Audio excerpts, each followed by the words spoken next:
10x your service design offering with Smaply. Take 20% off any order with This Is HCD 20 off. Let's superpower you and your design team's potential. Sign up at smaply.app. Enjoy the episode from your friends at Smaply, helping support This Is HCD podcast.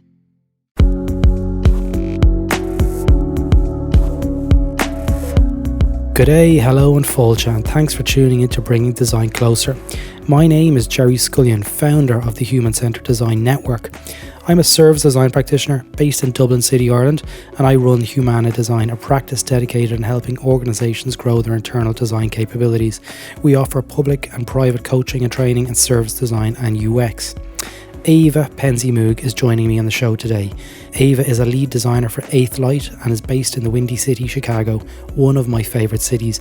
Now, we connected recently over Twitter after I became aware of her work that's related to the interconnected relationships between smart devices and domestic violence. Now, we go into the contextual examples of how these so-called smart devices can be used to evoke various types of traumas. And we speak openly about researching in and around people with trauma and how to protect yourself as a designer and a researcher, something that is a topic that is very close to my heart and something that I've actually spoken about publicly in the past. Before we jump in though, there's a number of topics in this episode that may act as a trigger for people who are survivors of domestic violence. So we wanted to make that aware before we start playing the episode.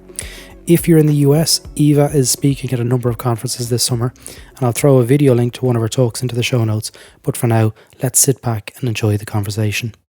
Eva PenzeyMoog, a very warm welcome to Bringing Design Closer. Thanks so much for having me. We're delighted to have you here. I stumbled across your work recently on Twitter, which we'll come back to at some point. But today we're going to be talking about a really interesting project that I stumbled across, and that was designing against domestic violence. So tell us a little bit about, first of all, you, where you are, and how this project came about. Sure. So I'm in Chicago. That's where I work and live. And a little bit about how the work came about. About 6 years ago, I became a certified rape crisis counselor, which here in the States means that I was certified to go into emergency rooms and help people who were there seeking services after a sexual assault. And I did that for a while. And that training, as well as that experience, involved a lot of work with people who were experiencing domestic violence. So I became pretty well versed in it from like a training standpoint, just understanding just the nuts and bolts of how it works. Or people think they understand like, oh, it's someone hurting someone else, but there's really a lot of psychology and different things that go into it from personal and societal and legal levels. So I started to learn a lot about it. And then, of course, just as a woman existing in this world, and just based on the statistics in America, it's 1 in 3 women who will experience domestic violence, and it's 1 in 4 men. So once you start to become seen by your friend group as someone who knows more about this topic, people start really coming to you. So definitely also have a lot of personal experience with friends and friends of friends who have reached out to me and who I've helped through leaving abusive relationships or helping, a friend's sister or whatever. So I've been doing that type of work for a while now. And then previous to working in tech, I worked at a nonprofit, and we worked with kids. And at one point, we partnered up with a domestic violence prevention nonprofit who was interested in kind of expanding their work into the space of working with kids. So they gave us a very, very basic training to give to our people who were doing the actual work with the kids. And the nonprofit I was working at, they came to me and were like, we think that this could be a little bit better. Can you help us make it better? And I was like, absolutely. So I took it and made it into a 2-hour workshop about domestic violence. So I did that for hundreds of people who work with kids. And then I sort of started doing it just as a volunteer for union groups, for anyone who wanted it, really. I've done it, in my workplace. I've done it in just random places because it's sort of just what is domestic violence and how can we support survivors going through it. And by the way, I prefer, and most people prefer, the term survivor over victim because it centers the person going through it and speaks to the fact that they're surviving a really dangerous situation. So that's what I mean when I say survivor instead of victim. So I have this workshop that I do, and I've been doing it for about 5 years now. And then 3 years ago, I switched careers and entered tech as a user experience designer. I also do front end development, and started seeing all of these ways that technology is enabling domestic violence, or sometimes the actual violence itself is being done with technology. And I started collecting all these different examples, and I thought certainly someone else must be already working on this and thinking about it, but I couldn't find anything. So I was like, all right, this is going to be me. So I started putting together my talk, and it really just involves a lot of different examples about ways that technology is enabling abuse, as well as missing opportunities to offer some type of meaningful intervention after some user behavior makes it clear that abuse is happening. Yeah. And that in itself is a really good premise for a conversation. Like the role technology is playing as an enabler for domestic abuse is really interesting to me. Like, so tell us a little bit more about your findings in that space. Sure. So the work that I'm doing, I'm sort of collecting examples and thinking about ways that we can design against these sorts of things in a few different areas. So there's financial abuse, which is really, really common. 98% in America, 98% of people who are experiencing domestic violence, there's an element of financial abuse. So this is a really important space to focus on, because you could theoretically reach almost every single person going through it by focusing on the financial abuse element. So, for example, married couples often have a joint bank account, and most joint bank accounts are sort of just a normal bank account that two people have access to, but often there's just one username and password. And that, it gives both people power, but normally it's the man in the relationship who's going to take more of that power, or find a way to exploit it through domestic violence lens. So you can just change the password and suddenly the other person doesn't have access. These are all true stories that I've anonymized and sort of like stitched together to make them even more anonymous, but they're all true stories, mostly that people have shared with me, and then a few things that I found just online in my research. So this was Helen and Isaac as this couple, and they went together to the bank to set up their joint bank account, and then he got put as the primary user. So in America, there's these identity verification questions. So it'll be like 5 different questions anytime there's any type of security risk, which can be as something as little as you're logging on from a new Wi-Fi network. And I get these all the time in my banking. So it'll be like, which street did you live on during this time period? Or which of these states have you lived in? And they're specific enough that even with a married partner, you probably don't know, like, which street did you live on during your childhood? And these questions are all about the primary user. So in this case, it would be all about Isaac's past, and Helen is having to answer these questions. Into Isaac's mindset. Yeah. Exactly. And then so she has to ask him for the answers, which gives him so much more power to just not give the answers. And then suddenly she doesn't have access to their finances. And this type of thing is really common in terms of financial abuse. It's all about controlling the person's access to money, or controlling that they have to make money or they aren't allowed to make money. Which bank is this? Do you mind me asking? This is like a pretty standard practice for all banks in America. Right. Right. And if someone doesn't have access to their finances, it makes it a lot harder for them to leave an abusive situation. So being able to leave, you need to think about housing. You need to be able to do everything in such a way that they're not going to know that you're doing it, which usually involves having to make financial transactions. And if they're able to see exactly what you're doing through an online banking software, or just restricting your ability to make those transactions in the first place, then it makes it really, really difficult to leave. Yeah, it's almost like the keys to the kingdom. Right. Like especially now as, real-time banking becomes more prevalent, especially globally. If someone creates a transaction and it shows up on someone else's phone, they can actually get real-time information on location stuff. It Exactly. could totally be used for abuse, which is what we're hearing. When you were going through the research part of the project, I know you mentioned some really interesting findings around the abuse of both power, but also in terms of the systems of IoT.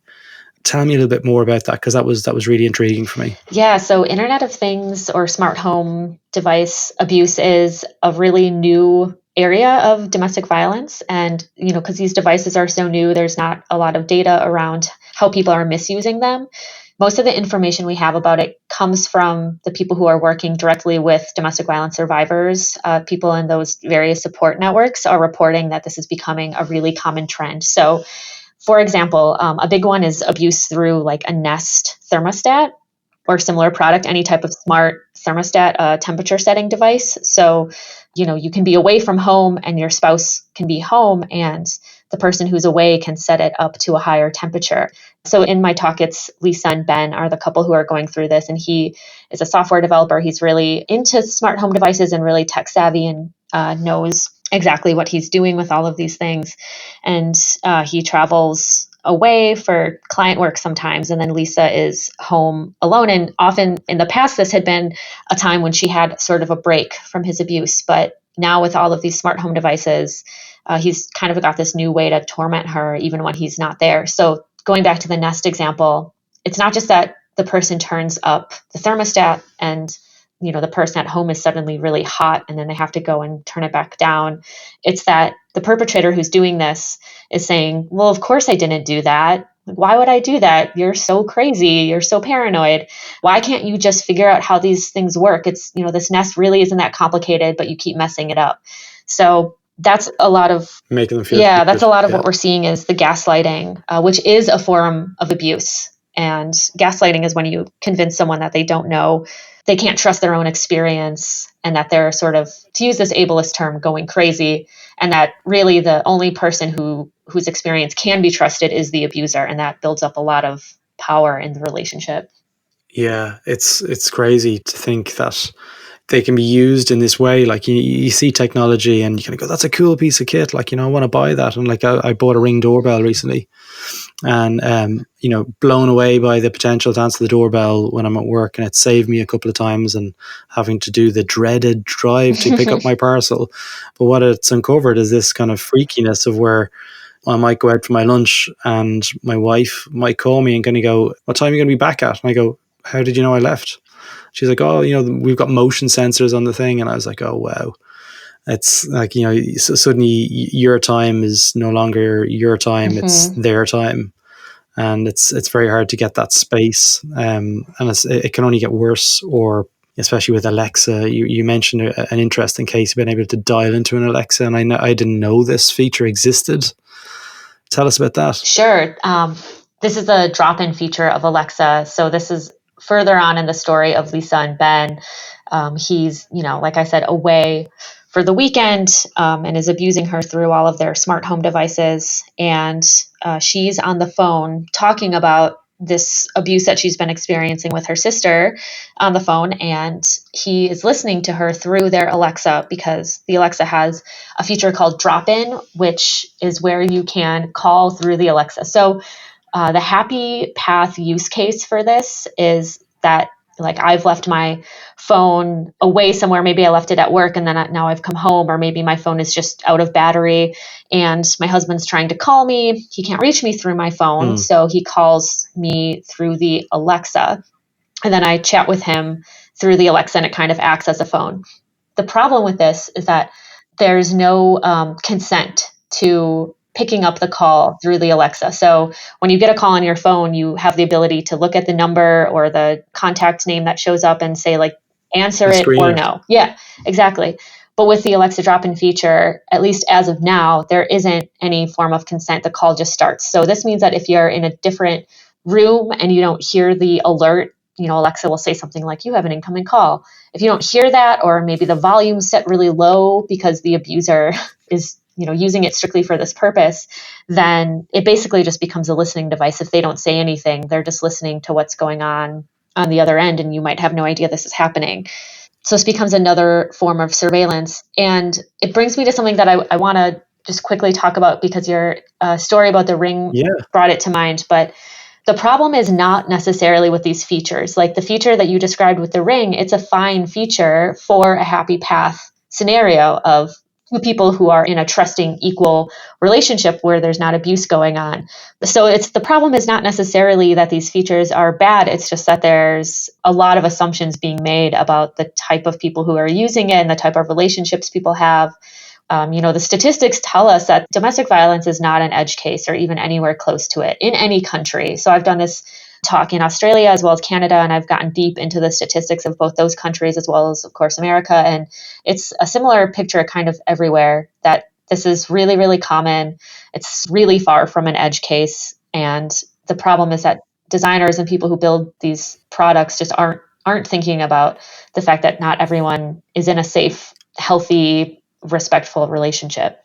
Yeah, no, absolutely. Like, and it's, designing for impact, or for intent almost.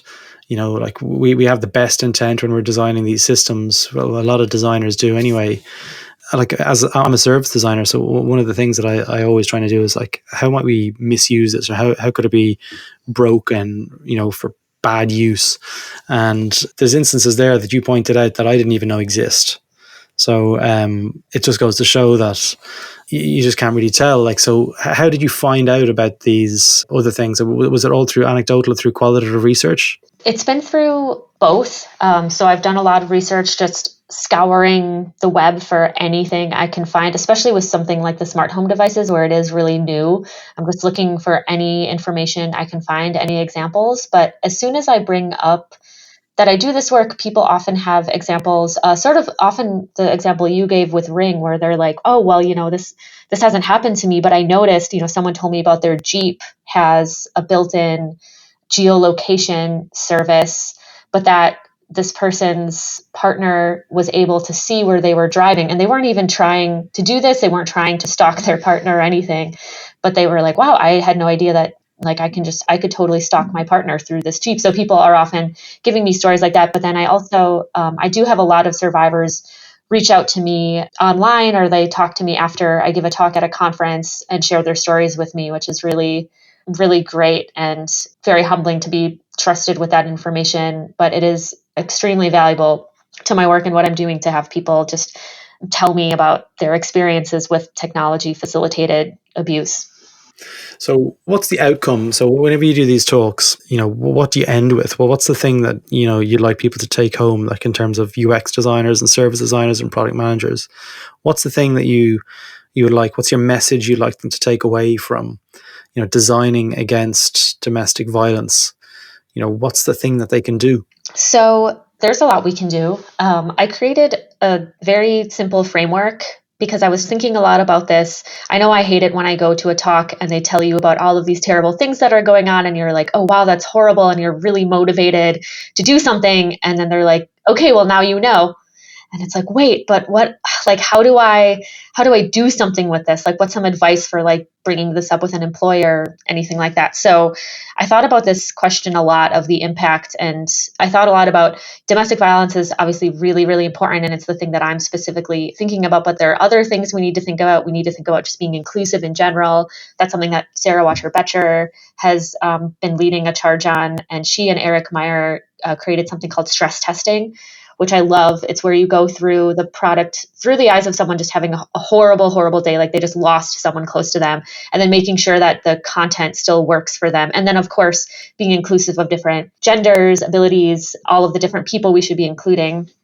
So I was like, okay, we need to be inclusive in general. We need to consider domestic violence, and then there's probably other groups such as survivors of domestic violence that we should consider that I don't personally know about. So I thought a lot about this and was like, how can I come up with something that's going to hopefully include all of these things? And I got really stressed out and overwhelmed because it's a lot. We're asking designers to take on a lot, which is something else I want to talk about. But I came up with this thing called I call it the framework for inclusive safety. So trying to include everyone in an inclusive way, but with a focus on safety, both psychological and physical safety.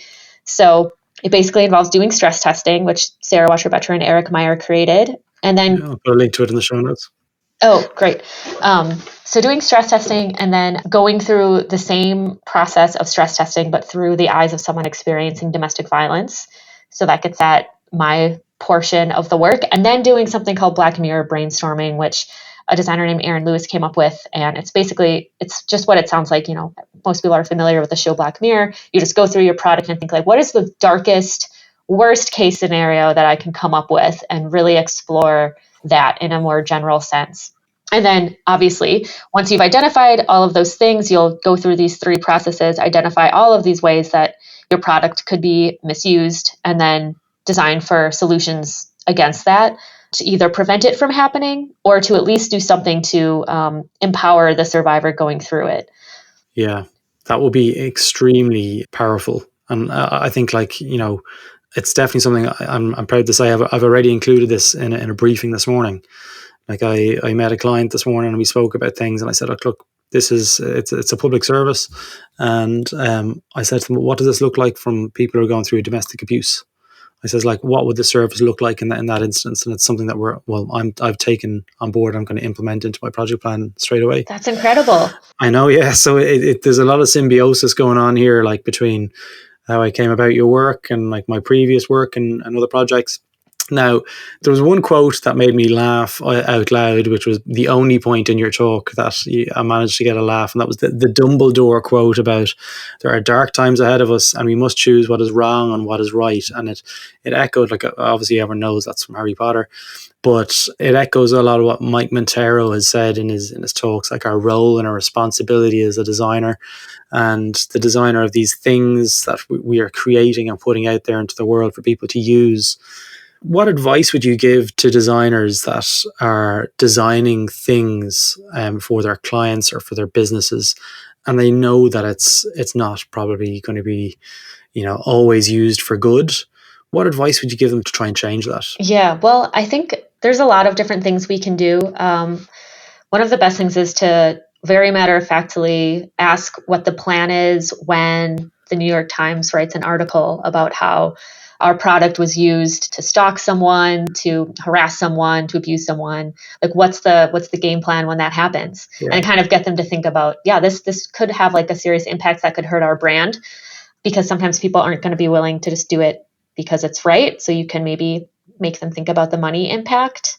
But I also want to recognize, because I've been in this situation where I've tried really hard, I've appealed to all these different things, and they still haven't gone with the thing that I think they should do. And, at the end of the day, there's only so much we can do. And there's also a lot of us aren't in a place where we can afford to lose our jobs.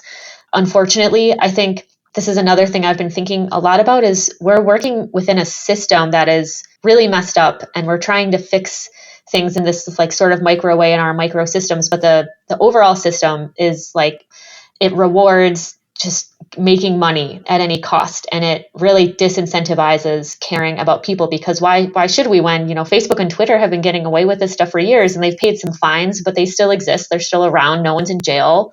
Yeah, and they're booming. The share price increases. Yeah, right, they're very successful. So yeah, if you're a person who's not going to be motivated by just doing the right thing, and you're more motivated by money, and there's nothing in any system, any legal system, holding you accountable, why should you change? So this is something I've been thinking a lot about in terms of, I think there's a role of policy, and I'm trying to figure that out. How can designers work with policymakers and start trying to change this whole system that we're working within? Because I think designers do have a lot of power to change these things. Obviously, I believe that, which is why I'm doing this talk and spending all this time on this work. But I think that ultimately we're going to have to change the whole system if we want to actually fix this. Yeah, no, absolutely. There was one final thing that I wanted to chat to you a little bit more about, and it was supporting yourself through this type of work.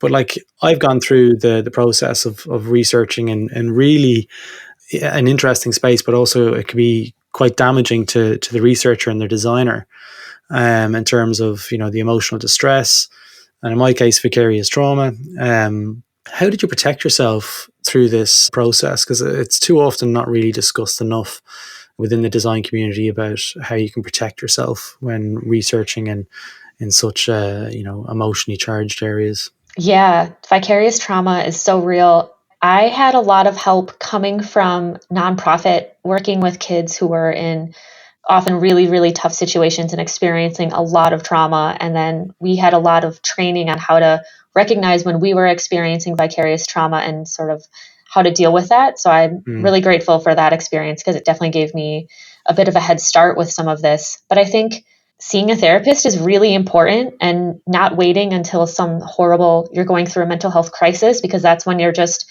surviving, but you make the most progress in therapy when you're not going through a crisis state. So if you're privileged enough, and depending on, your country's healthcare system, you might not be able to do this, but if you are able to do it, seeking help from a therapist and then seeing them really regularly, that's something that for me has been really important. And then I'm still trying to get better at recognizing. Right now, I can recognize when I'm going through something and need to take a break. That's what I do, is I'll take a break for a few weeks and just not look at any research And I'm trying to get better at knowing that it's coming instead of just waiting for it to happen. So actually, just last week, I had a nightmare that my husband was abusive, and he's an extremely kind, wonderful, very much not abusive person. But I had this nightmare that he was an abuser, and I was like, okay, well, time for a break. So recognizing when stuff like that happens is really important. Or there was when I was preparing for doing this talk in Australia, and I spent literally all weekend just pouring through articles and things about domestic and family violence in Australia. And I got to this is a trigger warning here. If anyone wants to skip ahead 30 seconds, I'm about to share a really awful story. But I read something about a woman whose abusive partner had kidnapped her dog and then drowned her dog. And when it comes to people abusing pets, as well as abusing kids and babies and pregnant women, that's where I start to get really, I'm at a point where I can take in a lot of information without it feeling too personal, because I'm used to it. I'm used to hearing a lot of this stuff, and I'm able to put it in a box to a point, but that's the point where it leaks out of the box. And I've read this story about this dog, and I just was like, started crying. And it's like, 'cause I have 2 dogs, so I'm like kind of obsessed with, I love them so much. And I was like, I can't imagine that happening. Like, oh my God, like this horrible man, this poor woman. And then after that, I was like, I just closed my laptop and I was like, all right, it's time to like go cuddle with my dogs and have a glass of wine and watch some Parks and Rec. So definitely recognizing that when you need to stop and then stopping. I'm not sure how to recognize that that's coming up. That's what I'm trying to get good at now. Yeah, that's really, really good advice. And it's something that I can relate to. All right. So look, Eva, we always end the episodes with 3 questions. And I hope you don't mind, but the 3 questions from hell is what we've kind of nicknamed it amongst the community. So I'll ask you the first question. What is the one thing that you wish you were able to banish from the industry, and why? I wish I could banish squabbling between designers and developers and any type of like weird competition between them, because I do both design and front-end development. So I get to work with both groups, and I'm like, we're both great. We're both really smart, and we just need to like respect each other. And the company I work at, Eighthlight, does a really good job at everyone respecting each other. And I just wish, I go to other places or people talk about the problems at their workplace, and I'm like, gosh, this is all just so stupid. Like, we're all on the same team. Yeah, absolutely. One team, one dream. So the second question is, what's the one professional skill that you wish you were better at? I wish I was better at visual design, because I focus on UX, I focus on safety and inclusion and front-end development, and my visuals are medium. And there are some people on my team who create such amazing, beautiful things. And I'm like, gosh, I wish I could do that. It's something I really hope to develop as a skill. Yeah, there's always someone who's really talented that just makes you envious of them. It's great. And the last question is, and this is something that I know we spoke a little bit earlier about, is what advice would you give to emerging design talent for the future? Everything is a learned skill, and there's no magic going on. That's with both design and development. And it's something that I had to learn very slowly over a long period of time. I had a lot of misconceptions, and I think a lot of people have misconceptions who are trying to get into it, where it just seems like there's some really wild, dark magic going on with both design and writing code. And both of those things are just a series of skills that you can learn if you sit down and take the time to learn it. And the only difference between you and someone who codes or designs professionally is that they took the time to learn it, and they've had time to learn and practice, and you can do that too. Yeah, that's a great answer. So Eva, thank you so much for your time. I know it's like early in the morning for you over in Chicago. And if people want to reach out to you and stay in touch, I know I've already started to follow you on every one of my Twitter accounts. What's your Twitter handle? My Twitter handle is Eva PenzeyMoog, which is my last name. And you can just Google Eva PenzeyMoog and you'll find it. I'm the only one. And I'll put a link to it in the show notes as well. And I'll also put a link to the video that is on YouTube that Sarah shared out a couple of weeks ago on Twitter, which is how I found you. Thanks so much for your time. Thank you so much for having me. This was really great. I really appreciate it.